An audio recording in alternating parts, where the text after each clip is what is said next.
স্বপ্ন দেখি সুন্নতে হোক জীবনের জাগরণ।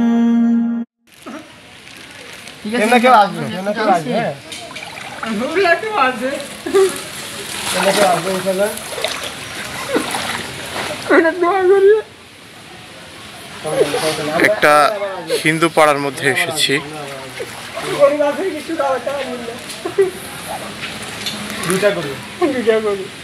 আপনাদের এখানে দুইটা আপনাদের এখানে দুইটা গরু আছে। আমরা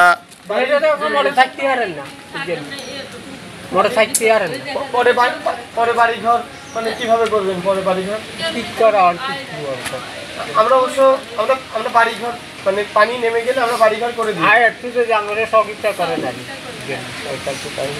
এখানে এই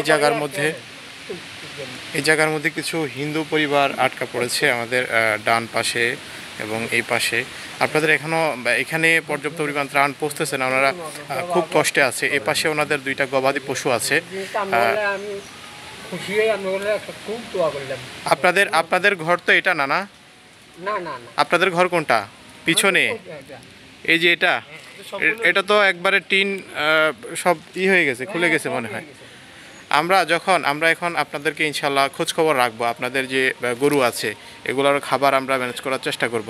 পরবর্তীতে আপনাদের পানি যখন কমে যাবে আমরা আপনাদের এখানে আসবো, এসে ইনশাল্লাহ আপনাদের ঘরটা ঠিক করে দেওয়ার চেষ্টা করব। জি, আমরা আসি। জি জি। সুন্না ফাউন্ডেশন, সুন্না সুন্না সুন্না ফাউন্ডেশন।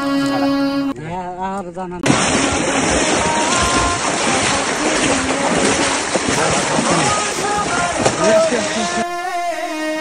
কান্না ফেলে অভাবিল সুখে যেন হাসে। জনে খবর নেব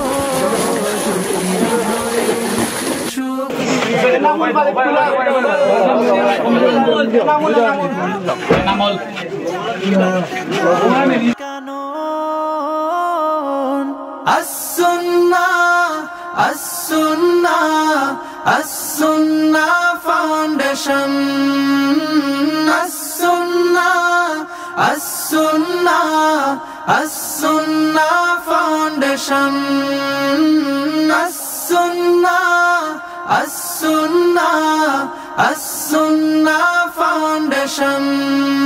মানব সেবার শপথ নিয়ে থাকবো সবার পাশে, কান্না ফেলে অভাবিল সুখে যেন হাসে।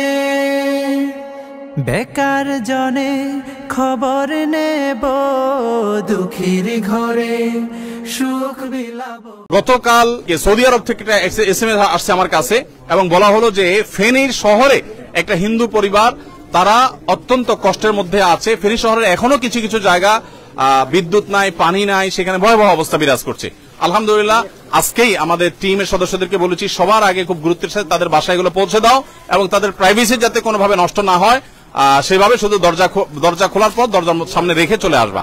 তো আলহামদুলিল্লাহ আমরা আমাদের সাধ্য অনুযায়ী চেষ্টা করছি, কিন্তু এখানে কিছু ভুল হচ্ছে। সেটি হলো অনেকে আছেন যারা দূর থেকে না জেনে তারা এই তথ্যগুলো দিচ্ছেন, ইনফরমেশন দিচ্ছেন, আসলে তথ্যগুলো সঠিক নয়। যেমন দেখা গেল যে যাকে সাহায্য করতে বলছেন তিনি আসলে ইতিমধ্যে পেয়েছেন সাহায্য, অথবা তিনি সেই জায়গায় নাই, হয়তো কখনো দরকার হয়েছে এবং সেটা সলভ হয়ে গেছে, কিন্তু সোশ্যাল মিডিয়াতে পেয়ে আমরা সেটাকে গণহারে প্রচার করে বেড়াচ্ছি। এতে আমাদের যে ভলান্টিয়াররা আছে যারা কাজ করছে তাদের সময় নষ্ট হয়, তাদের এফিসিয়েন্সি নষ্ট হয়। এই বিষয়টা আমরা একটু বিশেষভাবে খেয়াল রাখবো। আরেকটা দেশে আমরা মনে রাখি যে আসুন্না ফাউন্ডেশন সারা দেশের প্রত্যেকটা বন্যা কবলিত এলাকায় পৌঁছে যাওয়ার চেষ্টা করছে। আপনারা আমাদেরকে তথ্য দিয়ে সাহায্য করছেন, আমরা সেজন্য আপনাদের শুকরিয়া জানাই, কিন্তু আমরা আমাদের জায়গা থেকে কোনো ত্রুটি করছি না। আপনাদেরকে আমি আশ্বস্ত করতে চাই ফেনী, লক্ষ্মীপুর, নোয়াখালী, কুমিল্লাতে শুধু নয়, আমাদের মাল আগামীকালকে ইনশাআল্লাহ খুলনার পাইকগাছে পৌঁছে যাবে। গতকালকে আমাদের 3টা লরি মাল সেনাবাহিনীর মাধ্যমে আমরা পাঠিয়েছি, তার একটা গেছে সিলেটে, একটা গেছে কুমিল্লাতে, আরেকটা গেছে চট্টগ্রামে। অর্থাৎ বন্যা কবলিত প্রত্যেকটা এলাকাতে আমরা চেষ্টা করেছি আমাদের সাধ্য অনুযায়ী ত্রাণ সামগ্রী দেওয়ার। আর এর বাইরে আমাদের সাধ্যের বাইরে যেগুলো আছে সেগুলোতে সেনাবাহিনীর সহযোগিতা আমরা নিচ্ছি। অর্থাৎ যেখানে আমরা রিমোট এরিয়া যেতে পারছি না, সেনাবাহিনীর কাছে আমরা গতকালকে আমি 3 ট্রাক মালামাল, 3টা কাভার্ড ভ্যান ভর্তি মালামাল হস্তান্তর করেছি। তার আগে 2 ট্রাক মালামাল আমি মহিপাল সেনা ক্যাম্পে হস্তান্তর করেছি। প্রতিনিয়ত যাচ্ছে।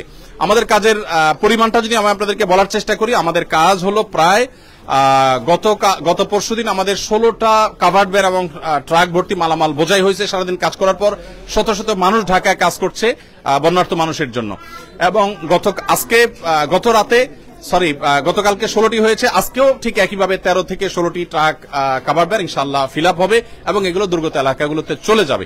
যাই হোক, তো আমরা আমাদের সাধ্য অনুযায়ী চেষ্টা করে যাচ্ছি এবং বন্যা পরবর্তী পুনর্বাসনটাকে আমরা খুবই অর্গানাইজ ওয়েতে খুব ভালোভাবে করার চেষ্টা করব। আল্লাহ আমাদেরকে তৌফিক দান করুন। ভাই সকল, আপনাদের সবাইকে আমি বলছি, বিপদ আপদ কার থেকে আসে বলেন তো? আল্লাহর পক্ষ থেকে আসে। তো যে আল্লাহর পক্ষ থেকে বিপদ আসে, সেই বিপদ দূর করার জন্য আমরা কার কাছে দোয়া করব? আল্লাহর কাছেই দোয়া করব, তাই না? মনে রাখবেন, দুনিয়ার বিপদ দূরের জন্য আপনার বিপদ হয়েছে, আমি পাশে দাঁড়াইছি, আমার বিপদ হয়েছে, আপনি পাশে দাঁড়াবেন।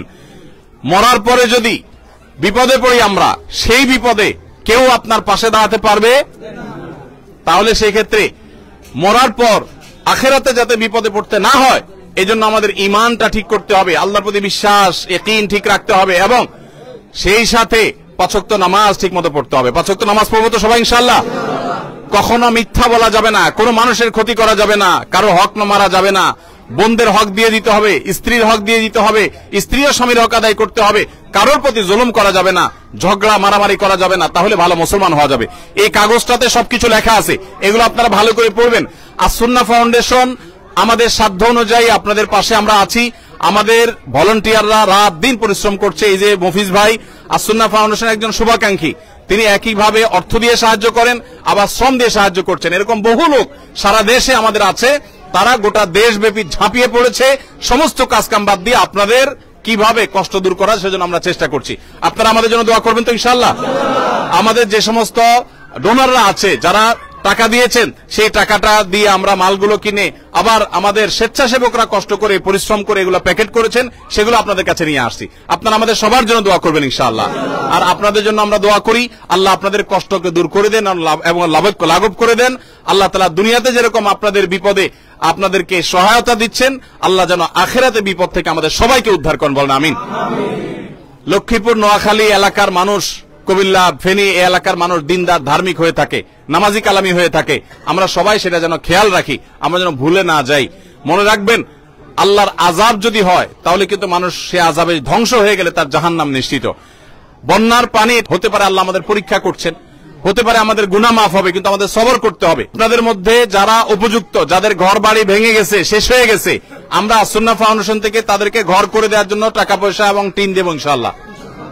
এবং যাদের কৃষক, কারো গরু মারা গেছে, ছাগল মারা গেছে, কারো ক্ষেত খামার নষ্ট হয়েছে, আমরা তাদের জন্য চেষ্টা করব, তথ্য উপাত্ত করে যাচাই বাছাই করব। শুধু আবেদন করলেই হবে না, যদি সত্য কেউ তথ্য দিয়ে থাকে, মিললে আমরা ইনশাআল্লাহ তাদেরকেও নগদ অর্থ সহায়তা করব। ততএব আপনাদেরকে শুধুমাত্র আমরা এই যে কিছু চাল দিলাম, এটাই শেষ না, এরপরে আবার 25 কেজি করে চাল আমরা দেব যারা গরিব, অভাবী, দুস্থ, তাদেরকে পানিটা শুকাইলে আমরা সবার ঘরে ঘরে এটা পৌঁছাই দেব।